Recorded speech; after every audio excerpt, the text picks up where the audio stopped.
Il existe un ordre invisible que les mathématiques permettent de voir.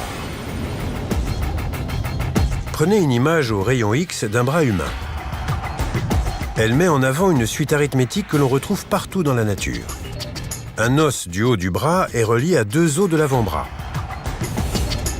Eux-mêmes reliés à 8 autres os du poignet, qui à leur tour sont prolongés par 5 os de la main et 3 os dans chacun des doigts. Ces chiffres, 1, 2, 3, 5 et 8, font partie d'une suite mathématique bien connue, la suite de Fibonacci. Il s'agit d'une suite dans laquelle chaque valeur est la somme des 2 précédentes. Reportez ces nombres sur un graphique. La courbe formée est une spirale. Le mouvement hélicoïdal correspond à celui d'une pomme de pin. Cette forme se retrouve dans la coquille d'ammonite. Ce n'est pas anodin. Parallèlement au rythme septénaire, un grand nombre de relations harmonieuses et de rythmes biologiques accompagnent le corps de l'homme dans son évolution. Nous vivons au rythme des cycles naturels, tels que les saisons, le jour et la nuit. Ces cycles influent sur les mécanismes de notre corps, de notre pensée et de nos émotions. En vérité, dans la création des cieux et de la terre, et dans l'alternance de la nuit et du jour, il y a certes des signes pour les doués d'intelligence.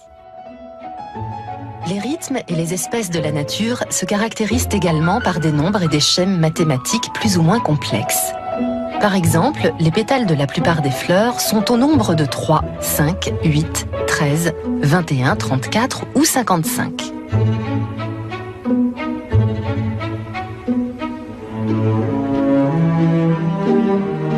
Le plus souvent, leur nombre correspond à une mystérieuse suite mathématique découverte au Moyen-Âge par le mathématicien italien Fibonacci. Dans cette suite, chaque nombre est la somme des 2 précédents. En lien avec le nombre d'or, la suite de Fibonacci permet également de décrire les phénomènes de croissance chez l'homme et les animaux. Allah sait ce que porte chaque femelle et de combien la période de gestation dans la matrice est écourtée ou prolongée. Et toute chose a auprès de lui sa mesure. Qu'il s'agisse de structures aussi complexes que l'écume, les dunes, les nuages ou les gouttes de pluie, la nature offre dans chacun de ces cycles et de ces éléments une étonnante régularité mathématique que nous pouvons exprimer par les nombres. À l'inverse, l'homme découvre parfois des phénomènes naturels correspondant à des formules mathématiques déjà existantes. Comment se peut-il que les mathématiques se conforment aussi bien aux choses du réel ? Se demandait Albert Einstein. Ceux qui s'intéressent au nombre sont tous taraudés par la même question. Comment se fait-il que les formules mathématiques, les nombres, soient à ce point en adéquation avec le monde ? Je n'ai pas de réponse à cette question. Il y a des proportions. Eh bien, aujourd'hui, on retrouve, la Mecque se retrouve sur la Terre aujourd'hui. Lorsque vous avez 1 et 1 618, eh bien, cette ligne, elle passe à travers la Mecque, à travers la Kaaba, au mètre près. Et la distance entre la Kaaba et le pôle Nord fait 1, et entre la Kaaba et le pôle Sud fait 1,618. Ça veut dire qu'Abraham, il a abandonné sa femme, enfin sa servante Hajar, avec son fils Ismaël. Elle a dit pourquoi ici ? Dieu m'a dit ici. Donc il semble qu'aujourd'hui, c'est par rapport en tout cas, et c'est même lié au village de Greenwich, qui a servi à dessiner la carte de cette terre, parce que le milieu c'est Greenwich. L'archange Gabriel est descendu du ciel pour transmettre un message écrit à Abraham. Et ce message était enfermé dans une pierre. Et cette pierre est désormais dans la Kaaba. On dit que c'est une pierre du paradis. De voir tous les musulmans prier en direction de la Mecque et de cette pierre noire.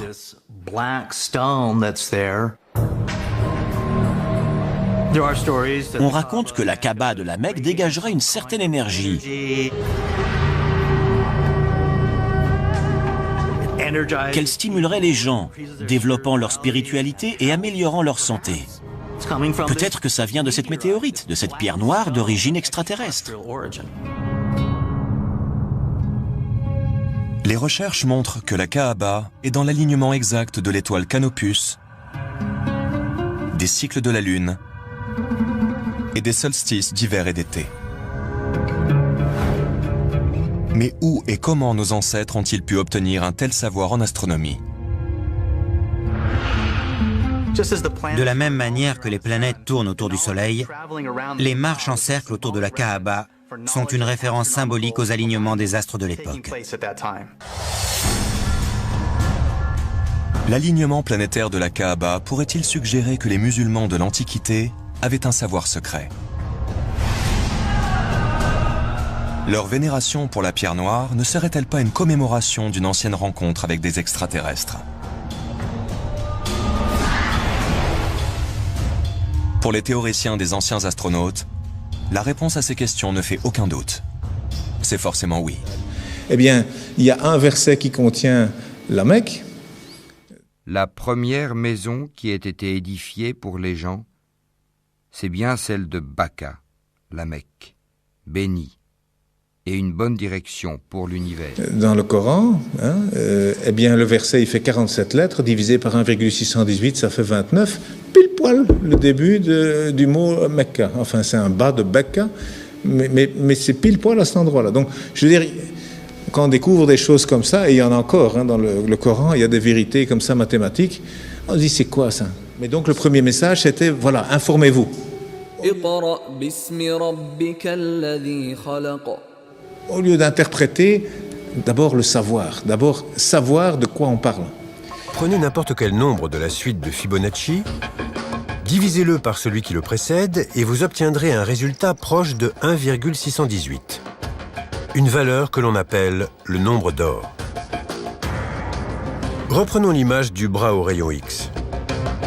La différence de longueur entre l'avant-bras et la main est égale au nombre d'or.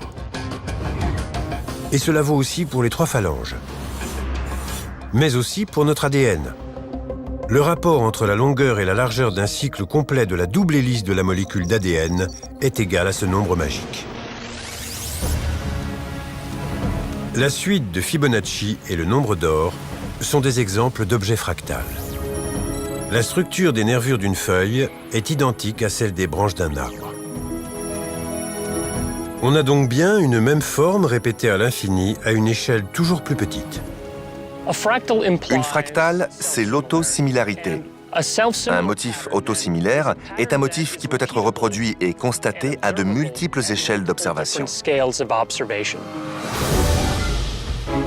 La nature repose sur la géométrie fractale parce qu'elle lui permet de créer des structures gigantesques avec une efficacité redoutable. Celui qui a créé 7 cieux superposés, sans que tu vois de disproportion en la création du tout miséricordieux. Ramène sur elle le regard. Y vois-tu une brèche quelconque? Puis retourne ton regard à 2 fois. Le regard te reviendra humilié et frustré. C'est grâce à elle que le corps humain peut contenir 96 000 km de veines et d'artères. Ou qu'1,80 m de filaments d'ADN peuvent être contenus dans le noyau d'une cellule. Si on mettait bout à bout la totalité de l'ADN d'un être humain, on obtiendrait une longueur de 6 400 000 km, soit une distance supérieure à celle qui nous sépare de Pluton. Nous leur montrerons nos signes dans l'univers et en eux-mêmes, jusqu'à ce qu'il leur devienne évident que c'est cela le Coran, la vérité. Ne suffit-il pas que ton Seigneur soit témoin de toutes choses? سنريهم آياتنا في الآفاق وفي أنفسهم حتى يتبين لهم أنه الحق أولم يكف بربك أنه على كل شيء شهيد